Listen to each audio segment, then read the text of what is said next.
എല്ലാവർക്കും പുതിയ വീഡിയോയിലേക്ക് സ്വാഗതം. അങ്ങനെ കാർമേഘമൊക്കെ ഒഴിഞ്ഞു. എമ്പുരാന്റെ റിലീസ് മാറ്റി വെക്കുമോ? എമ്പുരാന്റെ റിലീസ് മാർച്ച് 27 വരില്ലേ, എമ്പുരാൻ വരില്ലേ എന്നുള്ളൊരു ചെറിയ ടെൻഷനൊക്കെ സോഷ്യൽ മീഡിയയിൽ ഉണ്ടായിരുന്നു. എന്നല്ല അതെല്ലാം മാറ്റിക്കൊണ്ട് എമ്പുരാൻ മാർച്ച് 27 തന്നെ തിയേറ്ററുകളിലേക്ക് എത്തും. ഗോകുലം ഗോപാൽ എന്ന് പറയുന്ന ആ ഒരു സിനിമയെ ഏറ്റവും അധികം സ്നേഹിക്കുന്ന, മലയാളികളെ ഏറ്റവും അധികം അംഗീകരിക്കപ്പെടുന്ന ആ നേതാവിന്റെ സഹായത്താൽ എല്ലാ പ്രശ്നങ്ങളും ഒഴിഞ്ഞ് ഡിസ്ട്രിബ്യൂഷൻ ഗോകുലം ഗോപാലൻ കൂടി ഏറ്റെടുത്ത് സിനിമ മാർച്ച് 27 നമ്മൾ ആഗ്രഹിക്കുന്ന രീതിയിൽ തിയേറ്ററുകളിലേക്ക് എത്തും. നമുക്കറിയാം, ഇതൊരു നിസ്സാര സിനിമയല്ല, ഒരു ഗംഭീര ചിത്രമാണ്.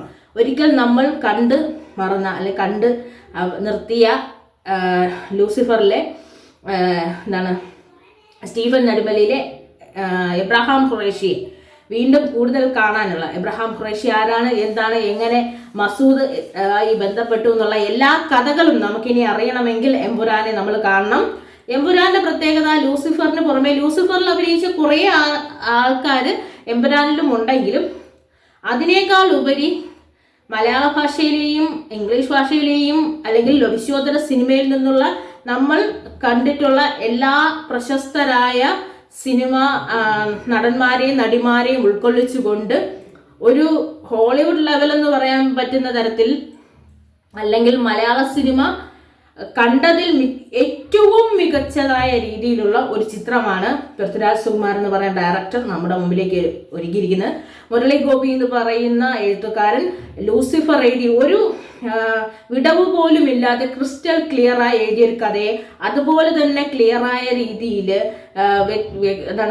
ഏറ്റവും മികവോട് കൂടിയിൽ പൃഥ്വിരാജ് സുകുമാരന്റെ ഡയറക്ഷനിൽ, പിന്നെ നമ്മുടെ മലയാളത്തിന്റെ സ്വന്തം ലാലേട്ടനും കൂടെ നിന്ന ലെജൻഡറി ആയിട്ടുള്ള അഭിനേതാക്കളും അവതരിപ്പിച്ചിട്ട് അതിനുശേഷം അദ്ദേഹത്തിന്റെ തന്നെ രണ്ടാം ഭാഗവും മുരളി ഗോപി എന്ന് പറയുന്ന എഴുത്തുകാരൻ തന്നെ എഴുതി, പൃഥ്വിരാജ് സുകുമാരൻ തന്നെ സംവിധാനവും ചെയ്ത്, ലാലേട്ടൻ തന്നെ രണ്ട് ക്യാരക്ടർ ചെയ്യുന്ന സ്റ്റീഫൻ നെടുമ്പള്ളിയായും എബ്രഹാം ഖുറേഷിയായും എത്തുന്നു.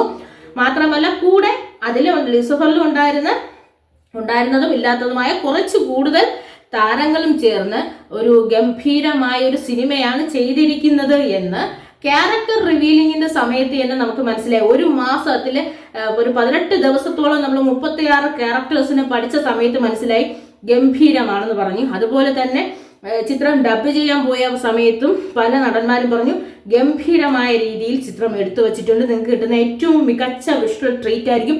ഇത്രയും ഒരു ഗംഭീരമായ സിനിമ അല്ലെങ്കിൽ മികച്ചൊരു സിനിമ മലയാള സിനിമ ഇന്ന് വരെ കണ്ടിട്ടില്ല. അങ്ങനെ ഇത് ഈ ചിത്രത്തിന്റെ ടീസർ വന്നപ്പോൾ തന്നെ നമുക്ക് മനസ്സിലായി, ചിത്രം എവിടെയാണ്, തിയേറ്ററിൽ റിലീസ് ചെയ്ത് കാണാനാണ് ആളുകൾ എന്ന്.